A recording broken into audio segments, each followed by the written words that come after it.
नमस्कार दोस्तों, इस वीडियो में हम बात करेंगे इस्लाम धर्म के बारे में। हम पहचानेंगे, जानेंगे, समझेंगे कि किस प्रकार इस्लाम धर्म की उत्पत्ति हुई।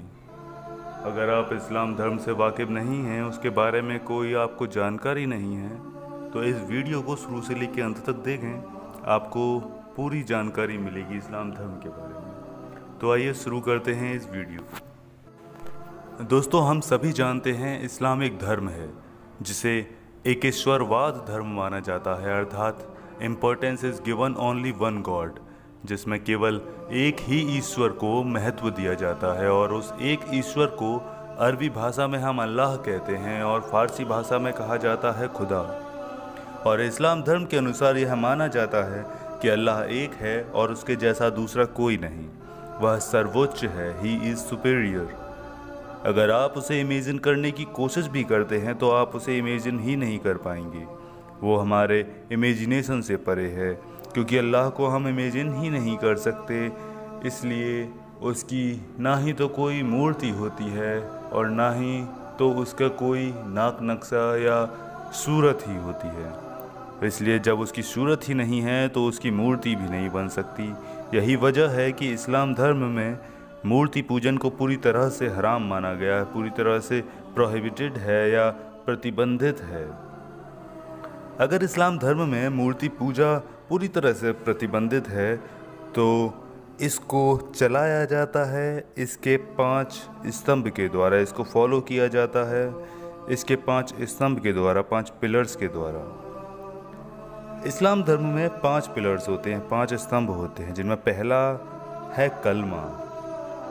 कलमा से तात्पर्य है कलमा पर विश्वास करना, कलमा पर बिलीव करना, कलमा पर एतबार करना। जो व्यक्ति कलमा पर विश्वास करता है, बिलीव करता है, एतबार करता है, वही व्यक्ति मुसलमान कहलाता है। और ये हमें जानना चाहिए कि कलमा से मतलब है इस्लाम धर्म के कुछ पवित्र शब्द जो हैं ला इलाहा इल्लल्लाह मुहम्मदुर रसूलुल्लाह, अर्थात अल्लाह एक है और उसके जैसा दूसरा कोई भी नहीं। और जो हज़रत मोहम्मद हैं, जिन्हें पैगंबर मोहम्मद या प्रॉफिट मोहम्मद के नाम से जानते हैं, वो धरती पर अल्लाह के आखिरी दूत हैं, आखिरी मैसेंजर हैं, आखिरी रसूल हैं। और अल्लाह ने ही इन्हें पवित्र कुरान को लेकर धरती पर भेजा है।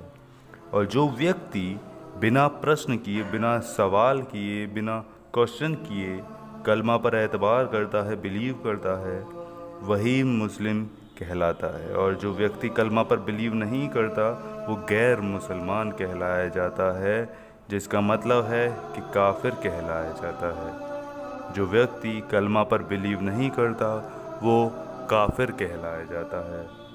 इसीलिए जितने भी मुस्लिम इन्वेडर्स भारत में आए, उनका कहना था कि भारत हिंदुस्तान काफिरों का देश है और हमारा उद्देश्य है कि काफिरों का नाश करके, काफिरों को मार कर इस्लाम धर्म का प्रचार करना। और जो व्यक्ति काफिरों को मारता है, उनका नाश करता है, गाजी कहलाया जाता है। गाजी नाम आपने पहले भी सुना होगा। एक तुर्क शासक था जिसका नाम था महमूद गजनवी, जिसने अपने आप को भारत में, हिंदुस्तान में पहली बार सुल्तान और गाजी की उपाधि नवाजी थी। इस्लाम धर्म को मानने का पहला स्तंभ शहदा के बारे में हम जान चुके हैं। दूसरे स्तंभ के रूप में है सलाह। एक सच्चा मुसलमान हमेशा दिन में 5 बार नमाज अदा करेगा और जुमे की नमाज मस्जिद में अदा करेगा। जुमे का मतलब है फ्राइडे से शुक्रवार से, जो कि इस्लाम धर्म का सबसे पाक दिन, पवित्र दिवस या होली डे माना जाता है। इसके अलावा एक सच्चा मुसलमान रमज़ान के महीने में रोज़ा रखेगा। और हमें पता होना चाहिए कि इस्लाम धर्म में सबसे पवित्र महीना, पाक महीना रमज़ान का होता है, जिसमें ये 1 महीने तक फास्टिंग रखते हैं और उसके बाद ही मनाई जाती है ईद। इसके बाद एक सच्चा मुसलमान जीवन में यदि संभव हो तो हज की यात्रा ज़रूर करेगा। और हमें जानना चाहिए कि हज की यात्रा होती है इस्लाम धर्म के 2 सबसे पवित्र तीर्थ पर, जो हैं मक्का और मदीना नामक शहर, जो कि सऊदी अरब में है।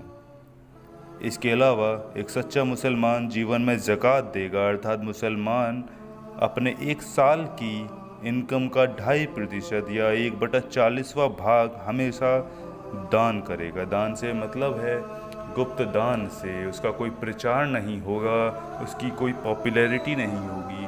दान इस तरह होना चाहिए कि अगर आप सीधे हाथ से दान करें तो उल्टे हाथ को भी ना पता चले कि दान किया गया है। अगर आप दाएं हाथ से दान करते हैं तो बाएं हाथ को खबर भी नहीं होनी चाहिए, भनक भी नहीं होनी चाहिए कि दान किया गया है। जो व्यक्ति इस्लाम धर्म के इन 5 स्तंभ को सख्ती के साथ फॉलो करता है वही सच्चा मुसलमान कहलाया जाता है, और जो इन पर बिलीव नहीं करता, जो इन सख्ती से पालन नहीं करता, वो कहलाया जाता है काफिर। इस्लाम धर्म की उत्पत्ति कैसे हुई जानते हैं अब इसके बारे में। हम सभी जानते हैं इस्लाम धर्म के संस्थापक हज़रत मोहम्मद साहब हैं, या प्रॉफेट मोहम्मद साहब थे। उन्होंने ही इस्लाम धर्म की स्थापना की। इनका जन्म 570 ईस्वी में सऊदी अरब के मक्का शहर में हुआ, और यहीं उन्हें 610 ईस्वी में इन्हें महाज्ञान की प्राप्ति हुई। ही गॉट एनलाइटनमेंट इन हीरा केव। इन्हें 610 ईस्वी में महाज्ञान की प्राप्ति हुई हीरा नाम की एक गुफा में। हज़रत मोहम्मद साहब हीरा नाम की गुफा में मेडिटेशन किया करते थे, लंबे लंबे समय तक तपस्या किया करते थे, ध्यान मग्न रहा करते थे। एक बार लंबे समय से हीरा नामक गुफा में तपस्या करते हुए, ध्यान मग्न होते हुए जब यह बाहर आए तो इनके हाथ में एक पुस्तक थी जिसका नाम था पवित्र कुरान, और इन्होंने लोगों से कहा कि अल्लाह ने अपने ही एक फरिश्ते को मेरे पास भेजा था जिसका नाम था जिब्राइल, और उसी जिब्राइल ने आकर मुझे यह पुस्तक दी और कहा कि तुम अल्लाह के दूत हो, मैसेंजर हो, रसूल हो, और तुम्हारा काम है धरती पर इस पवित्र पुस्तक का प्रचार करना। मेरी बात पर बिलीव कीजिए, मैं सत्य बोल रहा हूँ। जिन लोगों ने इस बात पर बिना सवाल किए विश्वास किया वही बन गए मुस्लिम। मतलब इस्लाम शुरू हुआ 610 ईस्वी के बाद, यानी 7वीं सेंचुरी में, 7वीं शताब्दी में सऊदी अरब से शुरू हुआ इस्लाम धर्म।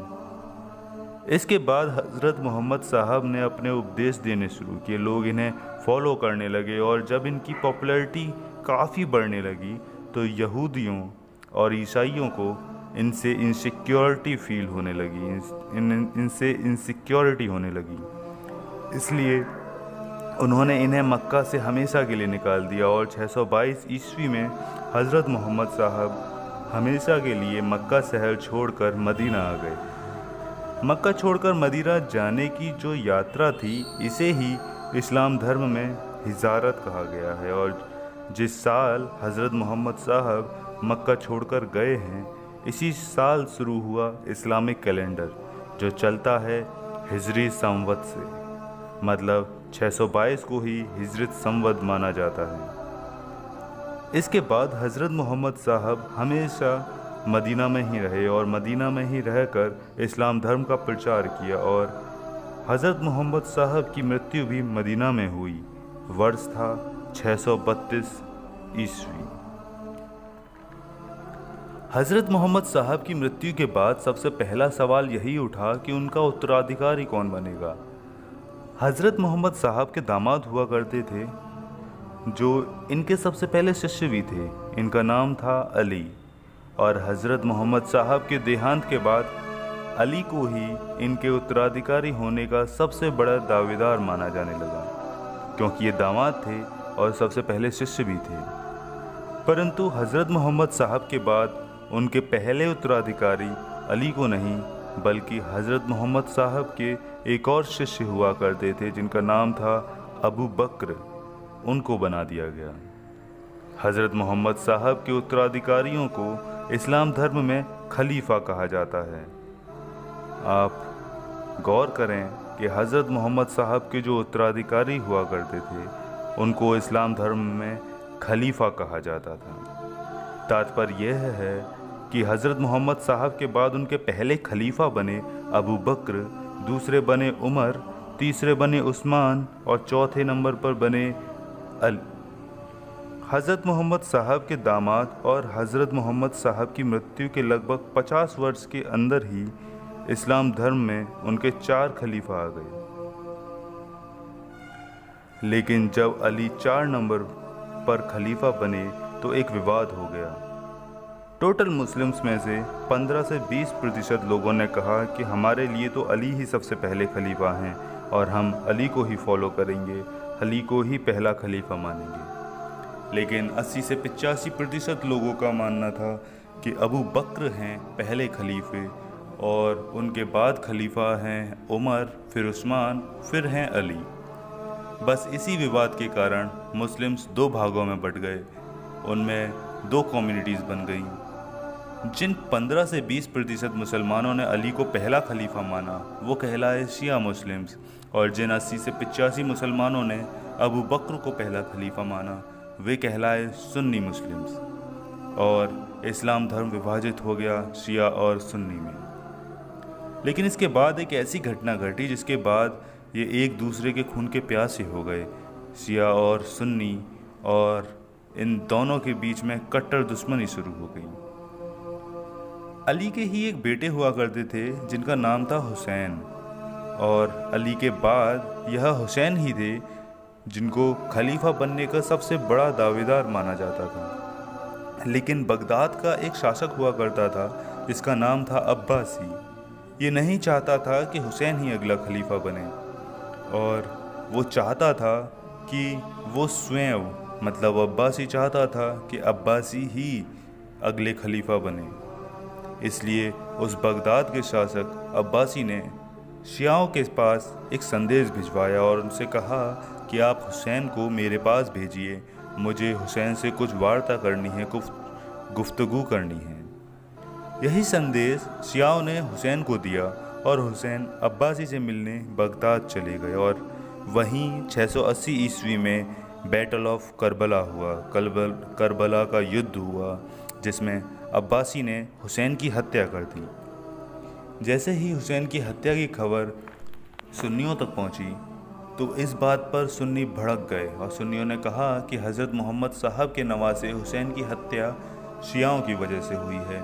अगर शिया हुसैन को उस बगदादी अब्बासी के पास न भेजते तो आज हुसैन जीवित होते।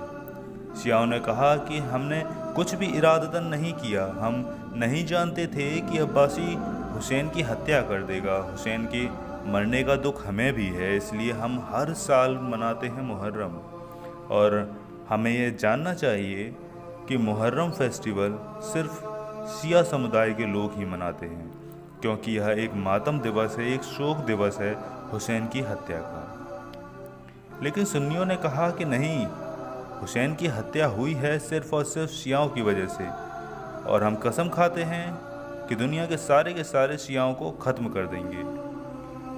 करीब 200 सालों तक शिया और सुन्नियों की लड़ाई ऐसी चलती रही, और उसके बाद शिया और सुन्नियों की लड़ाई और मतभेदों को कम करने के लिए मुसलमानों में एक और कम्युनिटी बनी जिसे सूफ़ी कहा जाता है।